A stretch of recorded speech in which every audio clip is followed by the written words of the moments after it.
Hi friends, welcome to Vijayalakshmi kitchen. ನಾನು ಇವತ್ತು ನಿಮಗೆ ಟೊಮಾಟೊ ಕುರ್ಮಾ ಮತ್ತು ಸಾಫ್ಟ್ ಆದ ಚಪಾತಿ ಮಾಡೋದನ್ನು ತೋರಿಸ್ತೀನಿ. ಇವೆರಡಕ್ಕೂ ಕಾಂಬಿನೇಷನ್ ಸೂಪರಾಗಿರುತ್ತೆ. ಈಗ ಇದನ್ನು ಮಾಡೋ ರೀತಿ ನಾನೀಗ ತೋರಿಸ್ತೀನಿ ನೋಡಿ. ಟೊಮಾಟೊ ಕುರ್ಮಾಗೆ ಮೆಣಸಿನ್ಕಾಯಿ, ತೆಂಗಿನಕಾಯಿ, ಶುಂಠಿ, ಬೆಳ್ಳುಳ್ಳಿ, ಚಕ್ಕೆ, ಲವಂಗ, ಟೊಮಾಟೊ, ಈರುಳ್ಳಿ.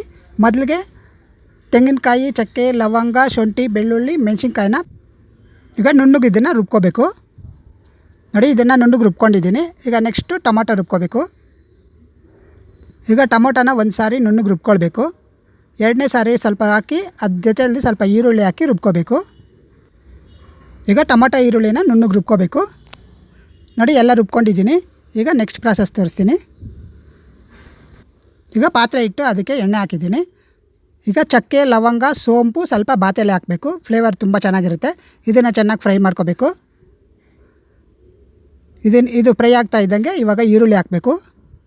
ಸಣ್ಣದಾಗಿ ಹೆಚ್ಚಿರೋ ಅಂಥ ಈರುಳ್ಳಿ, ಅದು ಕೂಡ ಚೆನ್ನಾಗಿ ಫ್ರೈ ಆಗಬೇಕು. ಈಗ ಈರುಳ್ಳಿ ಎಲ್ಲ ಚೆನ್ನಾಗಿ ಫ್ರೈ ಆಗ್ತಾ ಇದೆ ನೋಡಿ. ಈ ರೀತಿ ಸ್ವಲ್ಪ ಬಣ್ಣ ಬರಬೇಕು. ಈಗ ಈರುಳ್ಳಿ ಎಲ್ಲ ಚೆನ್ನಾಗಿ ಫ್ರೈ ಆಗಿದೆ. ಇವಾಗ ರುಬ್ಬಿರೋ ಅಂಥ ಟೊಮಾಟೊ ಹಾಕ್ತೀನಿ. ಈಗ ಟೊಮಾಟೊ ಹಾಕಿ ಅದನ್ನು ಕೂಡ ಎಣ್ಣೆಯಲ್ಲಿ ಚೆನ್ನಾಗಿ ಸ್ವಲ್ಪ ಫ್ರೈ ಮಾಡಬೇಕು ನೋಡಿ. ಟೊಮಾಟೊ ಎಲ್ಲ ಈ ರೀತಿ ಫ್ರೈ ಆದಮೇಲೆ ಇವಾಗ ತಟ್ಟೆ ಮುಚ್ಚಿ 1-2 ನಿಮಿಷ ಇದನ್ನು ಬೇಯಿಸ್ಕೋಬೇಕು. ಟೊಮಾಟೊ ಎಲ್ಲ ಚೆನ್ನಾಗಿ ಬೇಯುತ್ತೆ, ಹಸಿ ವಾಸನೆ ಎಲ್ಲ ಹೋಗುತ್ತೆ. ಅದಕ್ಕೋಸ್ಕರ ನೋಡಿ 2 ನಿಮಿಷ ಆಗಿದೆ. ಇವಾಗ ಇದೆಲ್ಲ ಚೆನ್ನಾಗಿ ಫ್ರೈ ಆಗಿದೆ. ಇವಾಗ ಪುಡಿಗಳು ಸೇರಿಸ್ತೀನಿ. ಧನಿಯಾ ಪುಡಿ, ಖಾರದ ಪುಡಿ, ಗರಂ ಮಸಾಲ, ಅರಿಶಿಣದ ಪುಡಿ ಹಾಕಿ ಚೆನ್ನಾಗಿ ಫ್ರೈ ಮಾಡಬೇಕು. ಎಣ್ಣೆಯಲ್ಲಿ ಆ ಪುಡಿಗಳೆಲ್ಲನೂ ಚೆನ್ನಾಗಿ ಫ್ರೈ ಆಗಬೇಕು ನೋಡಿ. ಈ ರೀತಿ ಎಲ್ಲ ಚೆನ್ನಾಗಿ ಫ್ರೈ ಮಾಡಿದ್ಮೇಲೆ ನೋಡಿ ಎಣ್ಣೆಯಲ್ಲಿ ಚೆನ್ನಾಗಿ ಫ್ರೈ ಆಗಿದೆ. ಇವಾಗ ರುಚಿಗೆ ತಕ್ಕಷ್ಟು ಉಪ್ಪು ಹಾಕಿ ಅದನ್ನು ಸ್ವಲ್ಪ ಮಿಕ್ಸ್ ಮಾಡಬೇಕು ಚೆನ್ನಾಗಿ ನೋಡಿ. ಈ ರೀತಿ ತುಂಬ ನೀರಂಗೆ ಇರಬಾರ್ದು, ಗಟ್ಟಿಯಾಗಿದ್ದರೆ ತುಂಬ ಚೆನ್ನಾಗಿರುತ್ತೆ ಈ ಟೊಮಾಟೊ ಕುರ್ಮಾ. ಈಗ ಇದಕ್ಕೆ ನಾವು ರುಬ್ಬಿರೋ ಅಂಥ ತೆಂಗಿನಕಾಯಿ, ಮೆಣಸಿನ್ಕಾಯಿ, ಚಕ್ಕೆ, ಲವಂಗ, ಶುಂಠಿ, ಬೆಳ್ಳುಳ್ಳಿ ಪೇಸ್ಟ್ ಹಾಕ್ತಾಯಿದ್ದೀನಿ. ಹಾಕಿ ಅದನ್ನು ಕೂಡ ಚೆನ್ನಾಗಿ ಮಿಕ್ಸ್ ಮಾಡಬೇಕು ನೋಡಿ. ಇದೆಲ್ಲ ಚೆನ್ನಾಗಿ ಹೊಂದ್ಕೊಳ್ಳೋ ರೀತಿಯಲ್ಲಿ ಎಲ್ಲ ಮಿಕ್ಸ್ ಮಾಡಬೇಕು. ಚೆನ್ನಾಗಿ ಕುದಿಬೇಕಿದು ಎಲ್ಲ ಚೆನ್ನಾಗಿ. ಇವಾಗ ಮಿಕ್ಸ್ ಆದಮೇಲೆ ಅದನ್ನು ಕುದಿಸ್ಬೇಕು ಚೆನ್ನಾಗಿ. ತಟ್ಟೆ ಮುಚ್ಚೋ ಅವಶ್ಯಕತೆ ಇಲ್ಲ, ಹಂಗೆ ಕುದಿಸ್ಬೇಕು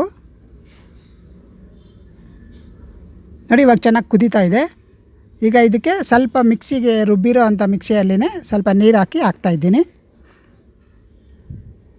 ಈಗ ಇದಕ್ಕೆ ಉಪ್ಪು ಖಾರ ಏನಾದರೂ ಸಾಲದಿದ್ದರೆ ಸೇರಿಸ್ಕೋಬೇಕು. ಈಗ ಇದಕ್ಕೆ ತಟ್ಟೆ ಮುಚ್ಚಿ 1-2 ನಿಮಿಷ ಬೇಯಿಸ್ಕೊಳ್ಬೇಕು. ಹೈ ಫ್ಲೇಮ್ ಇಟ್ಟೆ ಬೇಯಿಸ್ಕೋಬೇಕು ನೋಡಿ. 2 ನಿಮಿಷ ಆಗಿದೆ. ತುಂಬ ಚೆನ್ನಾಗಿ ಫ್ಲೇವರೆಲ್ಲ ತುಂಬ ಚೆನ್ನಾಗಿ ಬರ್ತಾಯಿದೆ. ಇವಾಗ ರೆಡಿಯಾಗಿದೆ. ಲಾಸ್ಟಲ್ಲಿ ಸ್ವಲ್ಪ ಕೊತ್ತಂಬರಿ ಸೊಪ್ಪು ಹಾಕಬೇಕು. ಹಾಕಿ ಎಲ್ಲ ಚೆನ್ನಾಗಿ ಮಿಕ್ಸ್ ಮಾಡಿದ್ರೆ ಇದು ರೆಡಿಯಾಗಿದೆ ನೋಡಿ. ಕುರ್ಮಾ ರೆಡಿಯಾಗಿದೆ. ಇವಾಗ ಚಪಾತಿಗೆ ಗೋಧಿ ಹಿಟ್ಟನ್ನ ಸ್ವಲ್ಪನೇ ನೀರು ಹಾಕಿ ಅದನ್ನು ಗಟ್ಟಿಯಾಗಿ ಕಲಿಸ್ಕೊಂಡು ಸ್ವಲ್ಪ ಎಣ್ಣೆ ಹಾಕಿ ಅದೊಂದು 5 ನಿಮಿಷ ಚೆನ್ನಾಗಿ ನೆನೆಸ್ಬೇಕು. ಸಾಫ್ಟಾಗಿ ಬರುತ್ತೆ. ಈಗ ಸ್ವಲ್ಪ ಉಂಡೆ ತೊಗೊಂಡು ಅದನ್ನು ಲಟ್ಸ್ಕೊಳ್ಬೇಕು. ನಾನು ಆಲ್ರೆಡಿ ಚಪಾತಿ ಯಾವ ರೀತಿ ಮಾಡೋದಂತ ತೋರಿಸಿದ್ದೀನಿ ನೋಡಿ. ಈ ರೀತಿ ಲಟ್ಸ್ಕೊಂಡು ಮೇಲ್ಗಡೆ ಸ್ವಲ್ಪ ಎಣ್ಣೆ ಹಾಕಿ ಆಮೇಲೆ ಅದ್ರ ಮೇಲೆ ಗೋಧಿ ಹಿಟ್ಟು ಹಾಕಿ ಟ್ರಯಾಂಗಲ್ ಶೇಪಲ್ಲಿ ಇದನ್ನು ಈ ರೀತಿ ಮಡ್ಚ್ಕೊಂಡ್ರೆ ಅಂದರೆ ಸಾಫ್ಟಾಗಿ ಪದರಾಗಿ ಚೆನ್ನಾಗಿ ಬರುತ್ತೆ. ಇವಾಗ ಇದನ್ನೆಲ್ಲ ಲಟ್ಸ್ಕೊಳ್ತೀನಿ ನೋಡಿ. ಇವಾಗ ಲಟ್ಸಿದ್ದೀನಿ. ಈಗ ಹೆಂಚಿನ ಮೇಲೆ ಹಾಕ್ತೀನಿ. ಸ್ವಲ್ಪ ಎಣ್ಣೆ ಹಾಕಿ ಆಮೇಲೆ ಚಪಾತಿ ಹಾಕಬೇಕು. ಗೋಧಿ ಹಿಟ್ಟಿಂದ ಈ ರೀತಿ ಪರೋಟ ಮಾಡಿದ್ರೆ ಸೂಪರಾಗಿರುತ್ತೆ. ಈ ಟ್ರಯಾಂಗಲ್ ಶೇಪಲ್ಲಿ ತುಂಬ ಚೆನ್ನಾಗಿ ಲೇಯರ್ಗಳೆಲ್ಲ ಚೆನ್ನಾಗಿ ಬರುತ್ತೆ. ಎರಡೂ ಕಡೆಯೂ ಚೆನ್ನಾಗಿ ಎಣ್ಣೆ ಹಾಕಿ ಫ್ರೈ ಮಾಡಬೇಕು ನೋಡಿ. ಎರಡೂ ಕಡೆಯೂ ಈ ರೀತಿ ಲೈಟಾಗಿ ಬಣ್ಣ ಬಂದರೆ ಸಾಕು, ತುಂಬ ಸೀದ್ಸಕ್ಕೆ ಹೋಗಬಾರ್ದು.